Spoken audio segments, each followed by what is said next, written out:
अस्सलाम वालेकुम व्यूवर्स, उम्मीद है आप खैर आफियत से होंगे। तो आज हम कोऑर्डिनेशन एंड कंट्रोल के नेक्स्ट 30 एमसीक्यूज़ को इस वीडियो में डिस्कस करेंगे और इसके साथ साथ इनके आंसर्स को भी डिस्कस कर लेंगे। देन अब कोऑर्डिनेशन एंड कंट्रोल का 61 एमसीक्यूज़ उसको डिस्कस करते हैं। Dash bathes the neurons of brain and spinal cord and cushions against the bumps and जोर्ट्स।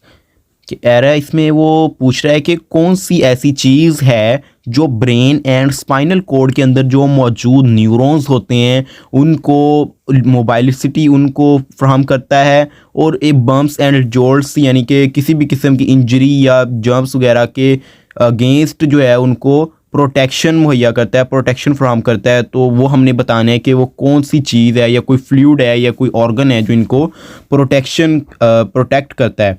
तो ए ऑप्शन जो है मेनिंजेस, बी ऑप्शन है सलाइवा, सी ऑप्शन है सेरिब्रोस्पाइनल फ्लूइड, डी ऑप्शन है एमनियोटिक फ्लूइड। तो इसका जो करेक्ट ऑप्शन होगा वो होगा cerebrospinal fluid, CSF। Cerebrospinal fluid जो है वो ब्रेन एंड स्पाइनल कोड के अंदर मौजूद होता है और उनके अंदर मौजूद न्यूरॉन्स को बात करता है और उनको जो है प्रोटेक्ट करता है किसी की भी किस्म की इंजरी से या बम्प्स एंड जोल्ट से। तो ये इसका जो करेक्ट ऑप्शन होगा वो होगा सी, सेरिब्रोस्पाइनल फ्लूइड। 62 MCQs है। The spinal code has dash. A option है मैनी कैविटीज़, बी ऑप्शन है मैनी वेंट्रिकल्स, सी ऑप्शन है सेंट्रल कैनाल, डी ऑप्शन है मैनी कैनाल्स। तो इसका जो करेक्ट ऑप्शन होगा वो होगा सी, सेंट्रल कैनाल। हमें पता है कि स्पाइनल कोड जो होती है वो इसके अंदर खला मौजूद होती है और वो एक कैनाल नुमा एक यानी कि कोड जो होती है वो कैनाल की तरह की होती है और उसके पास जो सेंट्रल कैनाल सेंटर में मौजूद होती है। तो स्पाइनल कोड में जो है सेंट्रल कैनाल मौजूद होती है। तो इसका जो करेक्ट ऑप्शन होगा वो होगा सी, द स्पाइनल कोड है सेंट्रल कैनाल।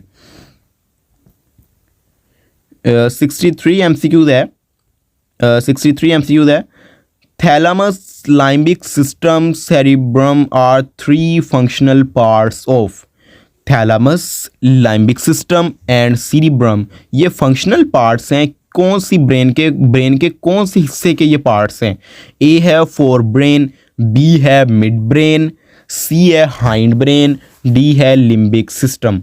तो इसका जो करेक्ट ऑप्शन होगा वो होगा ए, फोर ब्रेन। ये तीनों जो पार्ट्स हैं ब्रेन के ये फोर ब्रेन जो ब्रेन का मेन पार्ट है उसमें पाए जाते हैं, cerebrum, thalamus and limbic system. And limbic system जो आगे फर्दर डिवाइड होता है। तो ये जो तीन पार्ट्स हैं ये फोर ब्रेन जो कि एक ब्रेन का ही पार्ट है उसके आगे नेक्स्ट पार्ट्स जो हैं वो सीरिब्रम, थैलामस एंड लिम्बिक सिस्टम है। तो इसका जो करेक्ट ऑप्शन होगा वो होगा ए, फोर ब्रेन। 64 MCQs है। The information that includes sensory input from auditory and visual pathways from the skin and from within the body is carried by dash to the limbic system and cerebrum।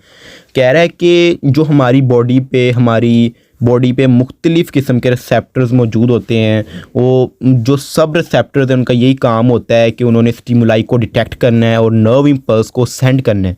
तो वो कह रहा है कि जो information receptors detect करके send करते हैं कुछ स्किन से आती है, कुछ बॉडी के अंदर से आती है, कुछ ऑडिटरी पाथवे से आती है, कुछ विजुअल पाथवे से इंफॉर्मेशन नर्व इम्पल्स की फॉर्म में आती है। तो वो लिम्बिक सिस्टम तक और सीरिब्रम तक कौन सा ब्रेन का पार्ट जो है वो कैरी करके लेके जाता है, वो कौन सा ब्रेन का पार्ट है जो इन तक पहुंचाता है। ए ऑप्शन है थैलामस, बी ऑप्शन है हाइपोथैलामस, सी ऑप्शन है सीरिब्रम, डी ऑप्शन है लिम्बिक सिस्टम। तो इसका जो करेक्ट ऑप्शन होगा वो होगा ए, थैलामस। थैलामस जो है वो ब्रेन का पार्ट है जो कि इंफॉर्मेशन को मुख्तलिफ पाथवे से कैरी करता है, उनको रिसीव करता है और ब्रिज का काम करता है और वो उस इंफॉर्मेशन को लिम्बिक सिस्टम और सीरिब्रम तक पहुंचाता है ताकि आगे फर्दर इंफॉर्मेशन जो है उसको कैरी करके आगे प्रॉपर एक जो है फंक्शन परफॉर्म किया जा सके। तो ये थैलामस जो है वो सीरिब्रम एंड लिम्बिक सिस्टम और डिफरेंट पाथवेज के दरमियान ब्रिज का काम करता है और इंफॉर्मेशन को लिम्बिक सिस्टम एंड सीरिब्रम तक पहुंचाता है। तो इसका जो करेक्ट ऑप्शन होगा वो होगा ए, थैलामस। 65 MCQs है। Dash works together to produce our most basic and primitive emotions drives and behaviours. कह रहा है कि कौन सा ब्रेन का पार्ट है जो इकट्ठे होकर वर्क करता है और हमें हमारी बुनियादी जो है इमोशंस और हमारे बिहेवियर को कंट्रोल करता है। तो वो ब्रेन का पार्ट का नाम बताएं जो हमारी बिहेवियर्स को, हमारी इमोशंस को, फीलिंग्स को कंट्रोल करता है। ए है सीरिब्रम, बी है थैलामस, सी है कॉर्पस कोलेजम, डी है लिम्बिक सिस्टम। तो इसका जो करेक्ट ऑप्शन होगा वो होगा D limbic system. Limbic system जो है वो ब्रेन के मेन पार्ट, फोर ब्रेन का आगे नेक्स्ट पार्ट है। और लिम्बिक सिस्टम जो है हमारी जो है फीलिंग्स हैं, इमोशंस जो हमारे अंदर क्रिएट होते हैं उनको कंट्रोल करने वाला लिम्बिक सिस्टम ही है। तो इसका जो करेक्ट ऑप्शन होगा वो होगा डी लिम्बिक सिस्टम। 66 MCQs को देखते हैं। Fear, rage, tranquillity, hunger, thirst, pleasure and sexual responses are the dash most emotions. A option है बेसिक एंड प्रिमिटिव, बी है एक्सेप्शनल, सी है डेवलप्ड एंड एडवांस्ड, डी है एक्स्ट्रा ऑर्डिनरी। कह रहा है कि जो इंसान के अंदर खौफ पैदा हो जाता है या कोई डर पैदा होता है, इंसान को गुस्सा आता है, इंसान को भूख लगती है, प्यास लगती है, उसके अंदर किसी चीज़ की ख्वाहिश पैदा होती है या सेक्सुअल रिस्पॉन्स पैदा होता है, ये जो इमोशंस हैं, ये इमोशंस के किस तरह के इमोशंस हैं, बुनियादी और ज़रूरी इमोशंस हैं या डेवलप्ड हुए हैं, यानी कि वक्त के साथ साथ इंसान के अंदर आए हैं, या कोई एक्स्ट्रा ऑर्डिनरी हैं। तो इसका जो करेक्ट ऑप्शन होगा वो होगा ए बेसिक एंड प्रिमिटिव इमोशंस। यानी कि इंसान के अंदर ये बुनियादी इमोशन है, ये बुनियादी चीज़ है जो हर इंसान के अंदर पाई जाती है, ये कोई टाइम के साथ साथ डेवलप नहीं हुए। तो इसका जो करेक्ट ऑप्शन होगा वो होगा ए बेसिक एंड प्रिमिटिव। ये 67 MCQs को देखते हैं। कह रहा है कि लिम्बिक सिस्टम जो है कंसिस्ट ऑफ, लिम्बिक सिस्टम मैंने आपको प्रीवियस MCQs में बताया था किसी MCQs में कि लिम्बिक सिस्टम जो है वो ब्रेन के पार्ट, मेन पार्ट का, फॉर ब्रेन का पार्ट है। और आगे ये नेक्स्ट इसमें भी इसे भी डिवाइड करके फर्दर आगे डिवाइड किया जाता है। तो वो इस MCQs में पूछ रहा है कि जो फॉर ब्रेन का पार्ट है लिम्बिक सिस्टम, वो कंसिस्ट होता है, वो किन चीज़ों पे मुश्तमिल होता है। ए है हाइपोथैलेमस, एमिगडाला, हिपोकैम्पस, बी है थैलामस, हाइपोथैलेमस, एमिगडाला, सी है हाइपोथैलेमस, पोन्स, हिपोकैम्पस, डी है अमिगडाला, हिपोकैम्पस, थैलामस। तो इसका जो करेक्ट ऑप्शन होगा वो होगा ए हाइपोथैलेमस, अमिगडाला, हिपोकैम्पस। जो ब्रेन का फोर ब्रेन का जो मेन पार्ट है फोर ब्रेन, उसका नेक्स्ट पार्ट है लिम्बिक सिस्टम, वो मुश्तमिल होता है हाइपोथैलेमस पे, एमिगडाला एंड हिपोकैम्पस पे। तो इसका जो करेक्ट ऑप्शन होगा वो होगा ए हाइपोथैलेमस, एमिगडाला, हिपोकैम्पस। ये लिम्बिक सिस्टम के पार्ट्स हैं। इसका करेक्ट ऑप्शन है वो है ए। 68 MCQs को देखते हैं। It acts as a major coordinating centre controlling body temperature, hunger, the menstrual cycle, water balance and sleep awake cycle. कह रहा है कि वो ब्रेन का कौन सा पार्ट है जो कोऑर्डिनेटिंग सेंटर का काम करता है, यानी कि कोऑर्डिनेशन का काम सर अंजाम देता है, बॉडी के टेम्परेचर को कंट्रोल करता है, उसे मेंटेन रखता है, और हंगर यानी कि भूख को कंट्रोल करता है। इंसान के अंदर जो वुमेन के अंदर मेंस्ट्रुअल साइकिल होता है उसको कंट्रोल करता है। ह्यूमन के अंदर वाटर बैलेंस को कंट्रोल करता है, वाटर को बैलेंस करता है। द स्लीप अवेक साइकिल, जो इंसान का सोना और उठना है वो साइकिल जो है उसको मेंटेन रखता है। तो ये ब्रेन के कौन सा पार्ट का काम है। ए है हाइपोथैलेमस, बी है हिपोकैम्पस, सी है थैलामस, डी है एमिगडाला। तो इसका जो करेक्ट ऑप्शन होगा वो होगा ए हाइपोथैलेमस। हाइपोथैलेमस जो है वो फोर ब्रेन का पार्ट है, और ये ही सारे ये जो वर्क हैं कोऑर्डिनेटिंग का, बॉडी टेम्परेचर कंट्रोल का, hunger, menstrual cycle, water balance, ये सब हाइपोथैलेमस ही कंट्रोल करता है। तो इसका जो करेक्ट ऑप्शन होगा वो होगा ए हाइपोथैलेमस जी। नेक्स्ट 69 MCQs को डिस्कस करते हैं।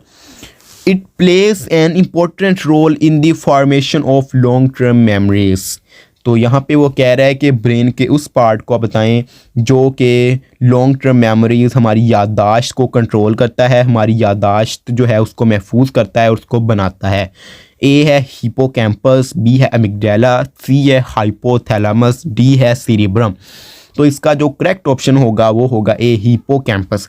हिपोकैम्पस जो है वो लिम्बिक सिस्टम का पार्ट है और इसका काम हमारी याददाश्त को बनाना, हमारी याददाश्त क्रिएट करना और उन्हें महफूज करना, ताकि वो दोबारा जब हम उसे याद करना चाहें तो वो हमें दोबारा से हमारे माइंड में आ सके। तो ये हिपोकैम्पस का काम है मेमोरी को लॉन्ग टर्म लेके जाना, लॉन्ग टर्म तक उसे हमारे माइंड में रखना।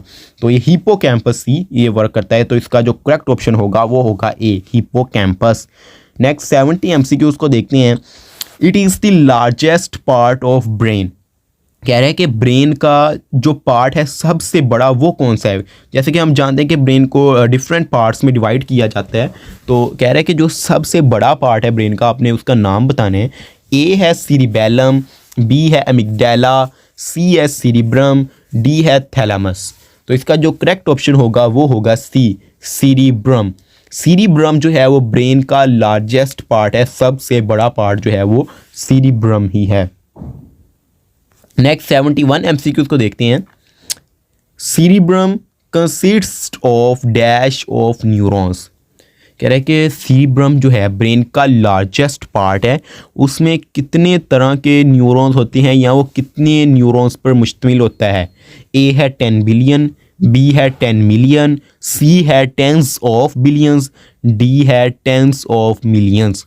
तो इसका जो करेक्ट ऑप्शन होगा वो होगा C tens of billions neurons पर मुश्तमिल होता है सीरिब्रम, या tens of billions of neurons cerebrum के अंदर पाए जाते हैं, जो कि ब्रेन का लार्जेस्ट पार्ट है।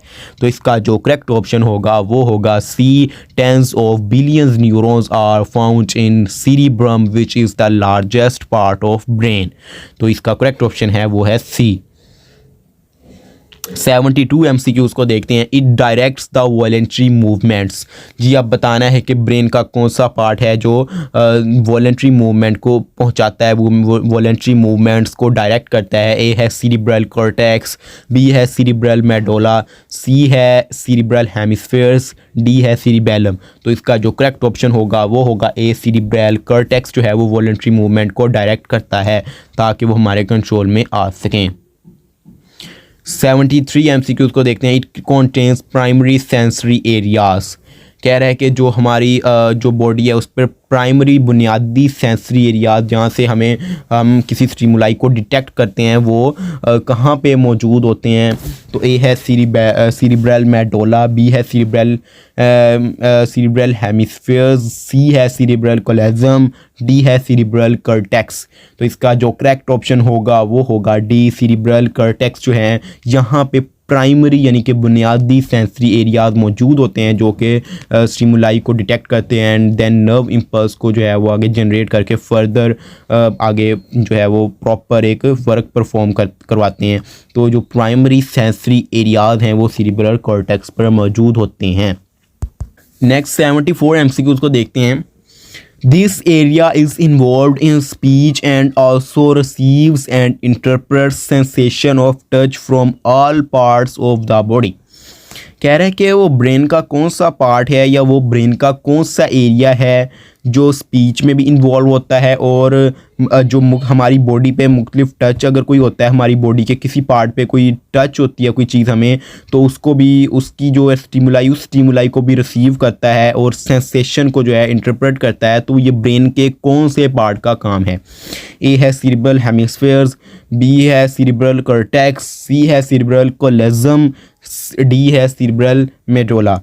तो इसका जो करेक्ट ऑप्शन होगा वो होगा बी सीरिब्रल कॉर्टेक्स जो है वो स्पीच में भी इन्वॉल्व होता है और इसके अलावा मुख्तलिफ हमारी बॉडी के डिफरेंट पार्ट से जो टच की स्टिमुलस है उसकी भी सेंसेशन करता है और इसे इंटरप्रेट करता है। तो ये इसका जो करेक्ट ऑप्शन होगा वो होगा B cerebral cortex. Next 75 MCQs देखते हैं। The left cerebral hemisphere controls the dash. कह रहे हैं कि जो ब्रेन का पार्ट है सीरिब्रल हेमिस्फीयर्स वो बॉडी के किस पार्ट को कंट्रोल करता है। ये जो ब्रेन का पार्ट लेफ्ट सीरिब्रल हेमिस्फीयर्स है। तो ए ऑप्शन है right side of the body, B है upper side of the body, C है left side of the body, D है lower side of the body. तो इसका जो करेक्ट ऑप्शन होगा वो होगा A, right side of the body. Brain का जो पार्ट है लेफ्ट सीरिब्रल हेमिस्फीयर वो हमारी बॉडी के राइट साइड को कंट्रोल करता है, और इसके रिवर्स में भी वो एमसीक्यू दे सकता है, रिवर्स फॉर्म में भी दे सकता है कि जो राइट सीरिब्रल हेमिस्फीयर्स है तो वो बॉडी के कौन सी साइड को कंट्रोल करेगी, तो वो जो राइट सीरिब्रल हेमिस्फीयर है वो बॉडी के लेफ्ट साइड को कंट्रोल करेगी। तो यहाँ पर जो लेफ्ट सीरिब्रल हेमिस्फीयर है वो बॉडी के राइट साइड को कंट्रोल करता है। इसका जो करेक्ट ऑप्शन होगा वो होगा A, right side of the body. Next 76 MCQs को देखते हैं। It is very important in screening the input information before they reach the higher center of brain। कह रहा है कि ब्रेन का कौन सा पार्ट है जो इनपुट इंफॉर्मेशन को स्कैन करता है, उसका जो ब्रेन के हायर सेंटर यानी कि जो ब्रेन के मेन पार्ट तक पहुंचने से पहले जो इंफॉर्मेशन आती है सेंसरी एरिया से या रिसेप्टर से उसको स्कैन करता है। ये ब्रेन के कौन से पार्ट का काम है? ए है कॉर्पस कॉलोजम, बी है मिड ब्रेन, सी है रेटिकुलर फॉर्मेशन, डी है सीरिब्रम। तो इसका जो करेक्ट ऑप्शन होगा वो होगा सी, रेटिकुलर फॉर्मेशन। रेटिकुलर फॉर्मेशन का काम ये होता है कि जो सेंसरी एरिया से हमें इंफॉर्मेशन, प्राइमरी इंफॉर्मेशन आती है उसको ये स्कैन करता है और फिर स्कैन करने के बाद ब्रेन हायर ब्रेन सेंटर के पास सेंड कर देता है। तो ये जो इसका ये फंक्शन जो है ये रेटिकुलर फॉर्मेशन का फंक्शन है। तो इसका जो करेक्ट ऑप्शन होगा वो होगा सी, रेटिकुलर फॉर्मेशन। नेक्स्ट 77 एमसीक्यूज है। Certain neurons in dash located above medulla appear to influence transition between sleep and wakefulness and rate and pattern of breathing। कह रहे हैं कि ब्रेन के कौन से पार्ट के पास न्यूरॉन्स होते हैं जो कि स्लीप और वेक वाले साइकिल को कंट्रोल करते हैं और इसके अलावा ब्रीथिंग के पैटर्न को और ब्रीथिंग के रेट को भी कंट्रोल करते हैं। ये न्यूरॉन्स ब्रेन के कौन से पार्ट में पाए जाते हैं या ब्रेन के कौन से पार्ट में मौजूद होते हैं? ए है मेडुला ऑब्लोंगेटा, बी है सीरिबेलम, सी है पोन्स, डी है मिड ब्रेन। तो इसका जो करेक्ट ऑप्शन होगा वो होगा पोन्स। पोन्स जो है वो मेडुला के ऊपर मौजूद होता है और इसके अलावा इसमें जो न्यूरॉन्स पाए जाते हैं वो स्लीप और वेक साइकिल को कंट्रोल करते हैं और इसके अलावा ब्रीथिंग के रेट को और ब्रीथिंग के पैटर्न को कंट्रोल करने का काम भी इन न्यूरॉन्स का ही होता है जो कि पोन्स के अंदर मौजूद होते हैं। तो इसका जो करेक्ट ऑप्शन होगा वो होगा सी, पोन्स। 78 एमसीक्यूज को देखते हैं। It is also involved in learning and memory storage for behaviors। कह रहे हैं कि ब्रेन का कौन सा पार्ट है जो लर्निंग में भी इन्वॉल्व होता है और इसके अलावा हमारी यादाश्त की फॉर्मेशन में या हमें एक लॉन्ग टर्म चीज़ याद रखवाने में भी हमें मदद देता है। ए है पोन्स, बी है सीरिबेलम, सी है लिम्बिक सिस्टम, डी है हिपोकैम्पस। तो इसका जो करेक्ट ऑप्शन होगा वो होगा डी, हिपोकैम्पस। हिपोकैम्पस का काम ही ये है कि हमें हमारी स्टोरेज, हमारी मेमोरी को स्टोर करना ताकि हमें वो लॉन्ग टाइम के बाद भी याद आ सके या हमें एक चीज़ जो है वो लंबे अरसे तक या लॉन्ग टर्म हमें याद रह सके। तो ये मेमोरी से रिलेटेड जो भी काम होता है ये हिपोकैम्पस का काम होता है। तो इसका जो करेक्ट ऑप्शन होगा वो होगा डी। 79 एमसीक्यूज देखते हैं। Medulla oblongata narrows down into an oval shaped hollow cylinder cord. कह रहे हैं कि जो ब्रेन का लास्ट पार्ट है मेडुला ऑब्लोंगेटा वो नैरो डाउन, वो यानी कि हमारी बॉडी के अंदर नैरो नीचे की तरफ जानिब चल जाता है और वो एक ओवल शेप होलो सिलेंडर तक चले जाता है। तो उस hollow cylinder, oval shape hollow cylinder जिसमें ये नैरो डाउन होता है उसका नाम बताना है। ए है सीरिबेलम, बी है पोन्स, सी है स्पाइनल कोड, डी है वर्टिब्रल कॉलम।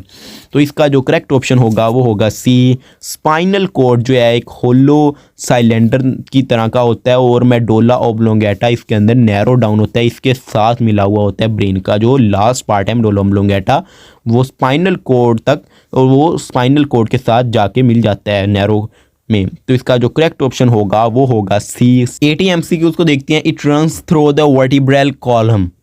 कह रहे हैं कि हमारी बॉडी का कौन सा पार्ट है जो वर्टिब्रल कॉलम में से रन करता है या वर्टिब्रल कॉलम के अंदर से गुजर रहा होता है। तो ए है स्पाइनल कोड, बी है मेनिंजेस, सी है सेरिब्रोस्पाइनल फ्लूइड, डी है CSF। तो इसका जो करेक्ट ऑप्शन होगा वो होगा ए। स्पाइनल कॉर्ड जो है वो वर्टिब्रल कॉलम के दरमियान में से पास कर रहा होता है। वर्टिब्रल कॉलम जो है वो स्पाइनल कॉर्ड के राउंड पे इर्द गिर्द जो है वर्टिब्रल कॉलम मौजूद होते हैं। तो इसका करेक्ट ऑप्शन होगा वो होगा ए, स्पाइनल कॉर्ड। 81 MCQs है। An inner butterfly shaped grey matter is found in. कह रहे हैं कि जो बटरफ्लाई शेप्ड ग्रे मैटर जो है, यानी कि ग्रे तरह का मैटर बटरफ्लाई की शेप का, वो हमारी बॉडी के कौन से पार्ट में मौजूद होता है? इसका ए ऑप्शन है सेरिब्रम, बी है सेरिबेलम, सी है स्पाइनल कॉर्ड, डी है मेडुला ऑब्लोंगेटा। तो इसका जो करेक्ट ऑप्शन होगा वो होगा सी, स्पाइनल कॉर्ड। जो ग्रे मैटर है बटरफ्लाई की शेप का वो स्पाइनल कॉर्ड के अंदर मौजूद होता है और इसके साथ साथ ही वाइट मैटर भी स्पाइनल कॉर्ड के अंदर पाया जाता है। लेकिन बटरफ्लाई शेप में ग्रे मैटर स्पाइनल कॉर्ड के अंदर भी मौजूद होता है और इसके साथ और इसके अराउंड वाइट मैटर भी पाया जाता है। तो इसका जो करेक्ट ऑप्शन होगा वो होगा सी, स्पाइनल कॉर्ड। 82 MCQs है।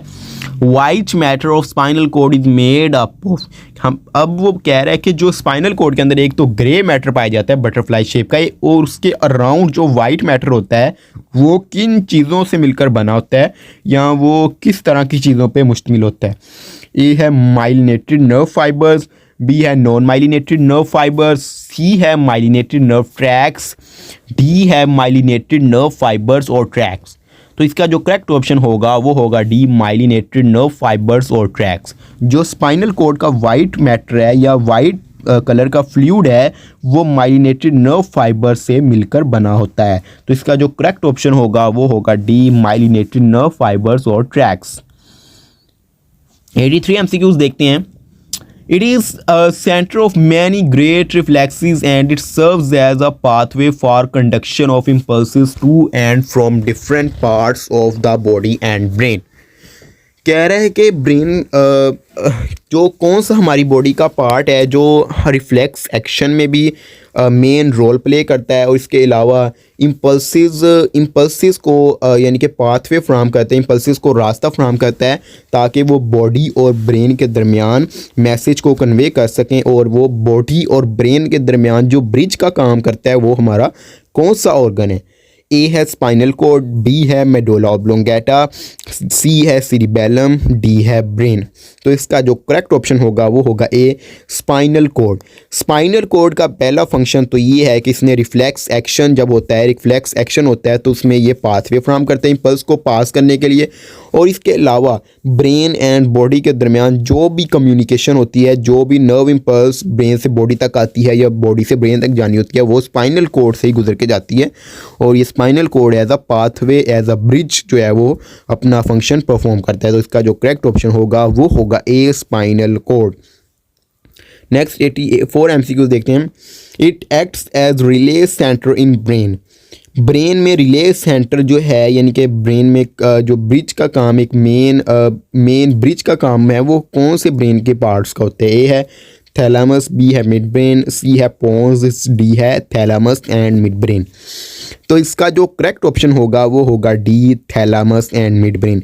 ये थैलामस एंड मिड ब्रेन जो हैं वो ब्रेन में एक रिले सेंटर का काम करते हैं। इसका जो करेक्ट ऑप्शन है वो है D, thalamus and mid brain.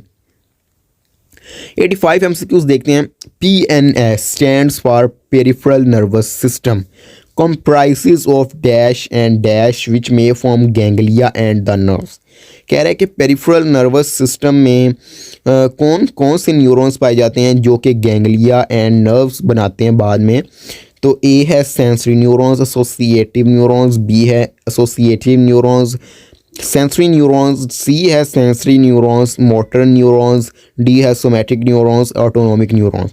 तो इसका जो करेक्ट ऑप्शन होगा वो होगा C, sensory neurons, motor neurons. Peripheral nervous system में दो तरह के न्यूरॉन्स पाए जाते हैं, एक सेंसरी न्यूरॉन्स होते हैं, दूसरे मोटर न्यूरॉन्स होते हैं। तो इसका जो करेक्ट ऑप्शन होगा वो होगा सी जी। 86 MCQ जी 86 MCQ को देखते हैं। These are bundles of axons और dendrites bound by connective tissue।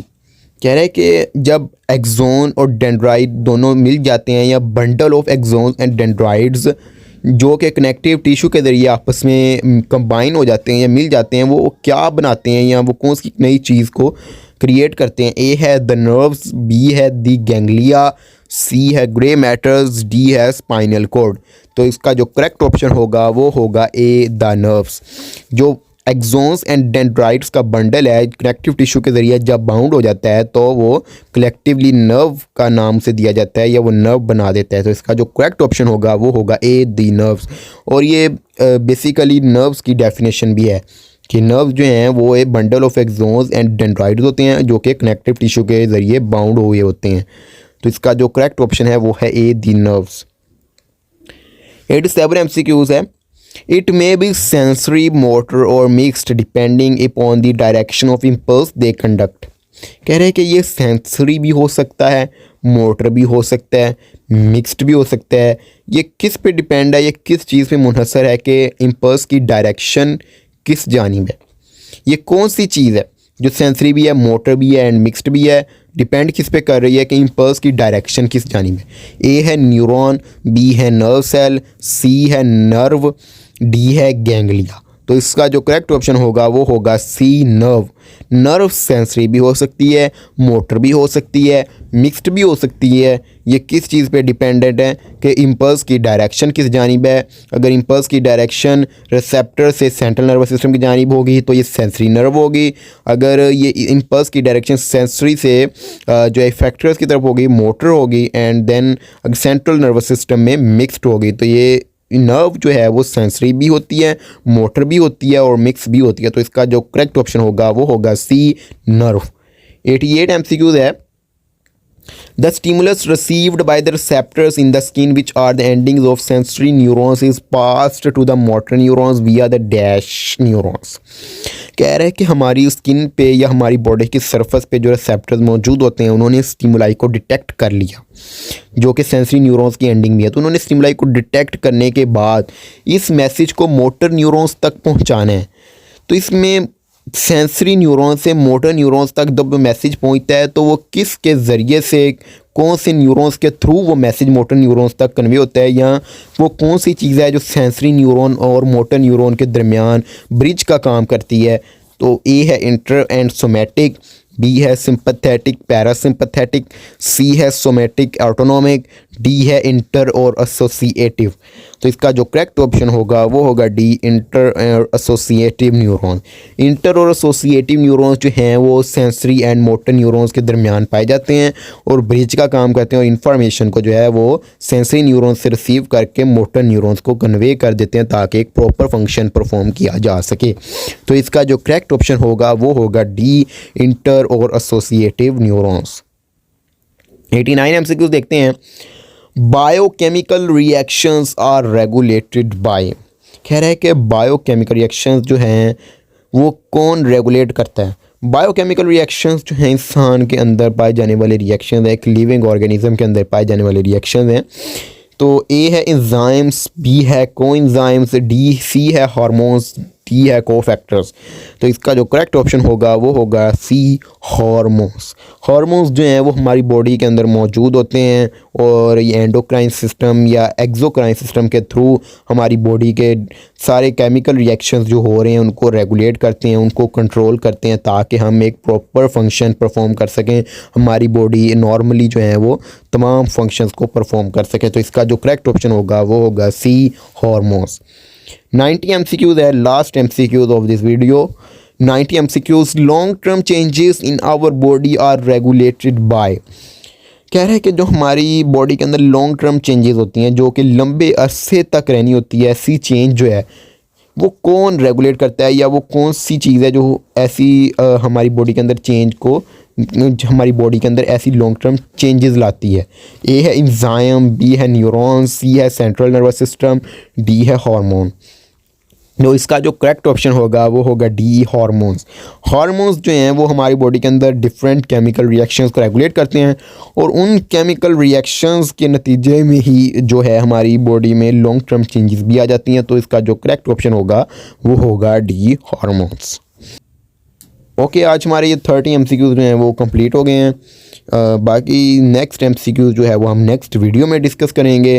And अपना ख्याल रखिए, टेक केयर।